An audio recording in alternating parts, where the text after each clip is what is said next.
খালি নাকি জমে রেলি এই করে চমৎকার হয়েছে না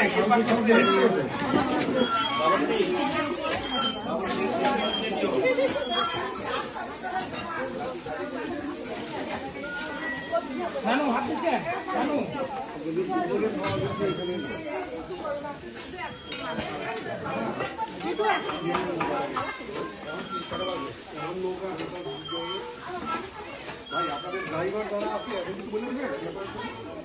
হ্যালো হ্যালো শ্বশুর বাড়ি এসে কেমন লাগছে?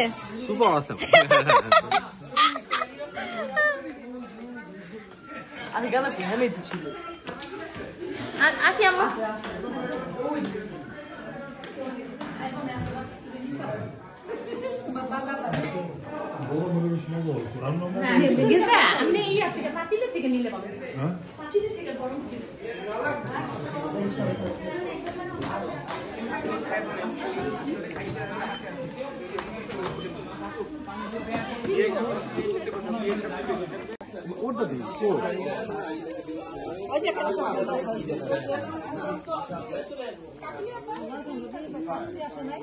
আপনাদের লোক বেড়ে গেছে মানাইছে আমাদের 1 লাখ না মানায়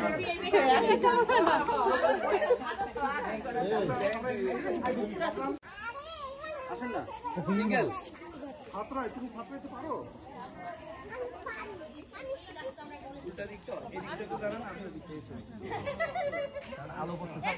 আপু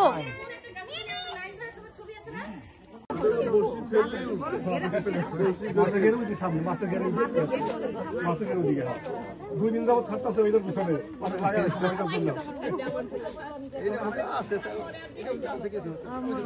সব ইউজ না করতে করতে তাই না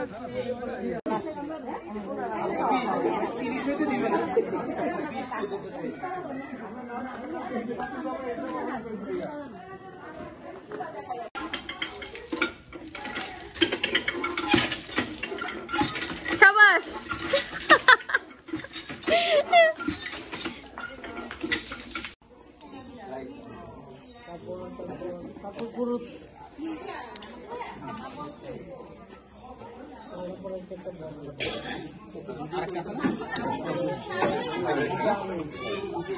আমাকে ওই সাইডে গিয়ে ভিডিও করতে ওই সাইডে গিয়ে ভিডিও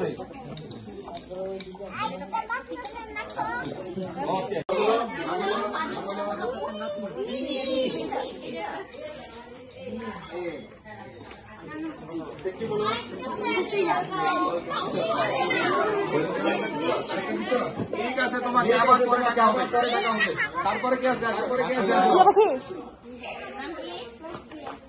নাম বলো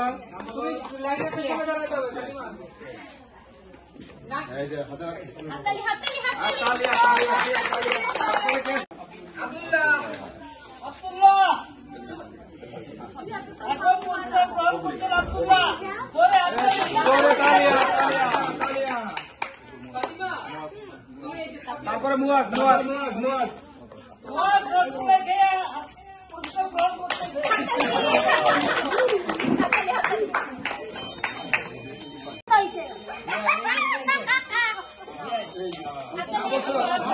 নাম বলছো সালাম দিতে হয়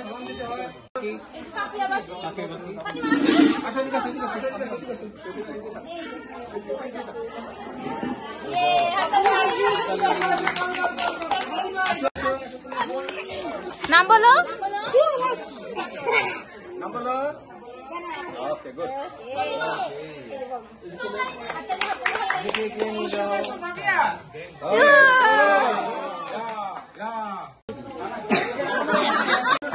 এখনই শুরু হচ্ছে আপনারা দয়া করে আসন গ্রহণ করুন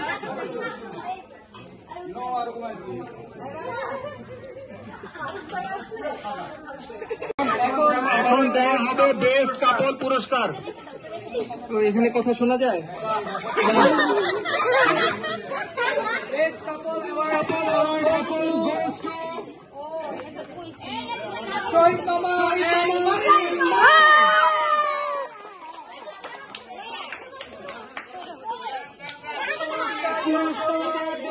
মঞ্চে ডেকে দিচ্ছি হিমেল ভাইয়াকে আমু ডাকে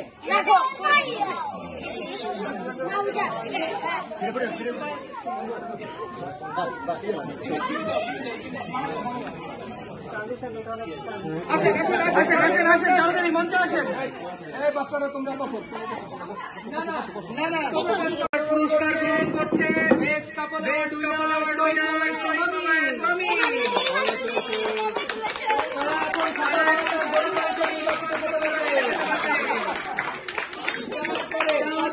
তাদের সাথে জয়ী হয়েছেন আতিক আঙ্কেলের আন্টি।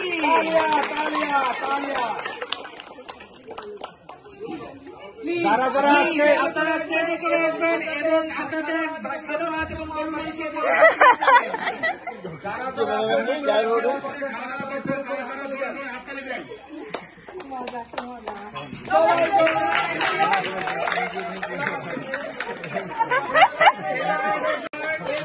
এরপরে best Nobel winner award goes to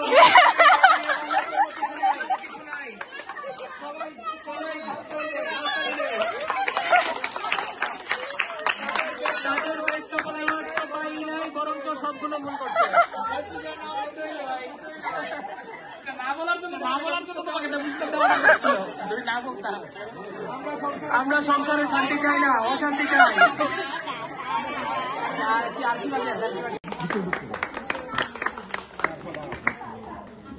camera এই যে একটু এখানে তাকাইতে হবে।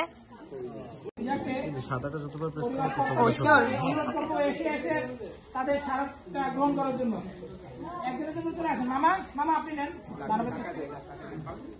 না না আপনি আপনি আপনি এক সাইড হয়ে দাঁড়ালে মনে হয় ভালো হয়। না না যারা ভাইরা বোনরা নিলেন আর কি। হ্যাঁ আপনি তো দিলে ভালোই তো মনে হয়। থাকেন তাকাতে হবে। 1 2 3 পারফেক্ট পারফেক্ট। শেষ পর্যায়ে চলে আসছি। এই পর্যায়ে সবার দৃষ্টি আকর্ষণ করছি আমাদের আজকের এই অনুষ্ঠানের যারা মধ্যমণি, আমাদের নববিবাহিত দম্পতির বাবা মা এবং তাদের শ্বশুর শাশুড়ি এবং তাদের ক্লোজ আত্মীয় স্বজন যারা আমাদের এই অজয় তারাগাঁয়ে এসে আজকে এত বড় একটা পিকনিকের আয়োজন করার জন্য আমাদেরকে সুযোগ দিচ্ছে, তাদেরকে ধন্যবাদ। এবং যারা এই সাথে এসে এই পিকনিকটাকে সফল করছে সবার জন্য জোরে হাত তালি।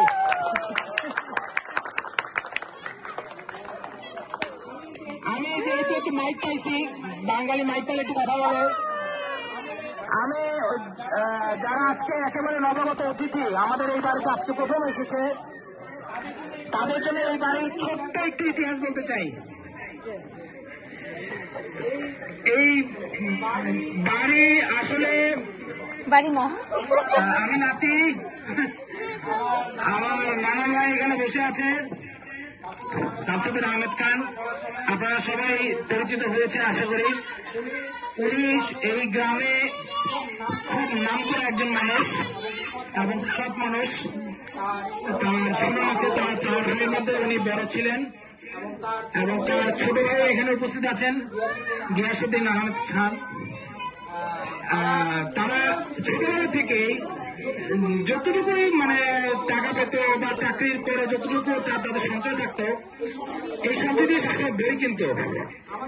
আমাদের এই ঘরে একটা আপনারা ছোট্ট লাইব্রেরি দেখবেন, ওইখানে এমন কিছু বই আছে যেগুলো আপনাদের জন্মের আগের, একেবারে আপনাদের মধ্যে সবচেয়ে যে সিনিয়র তারও জন্মের আগের, এরকম বই আছে। তো নানা ভাইদের এই বই কালেকশনের যে নেশা ছিল, এই নেশা থেকে ওনারা একসময় চিন্তা করলো যে না আমরা আশেপাশে পড়াশোনাটাকে ছড়াই দিব।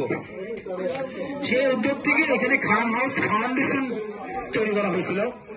1998 সালে প্রথম এই খান হাউস ফাউন্ডেশনের থেকে একটা বৃত্তির আয়োজন করা হয় ক্লাস 4 এবং ক্লাস 7।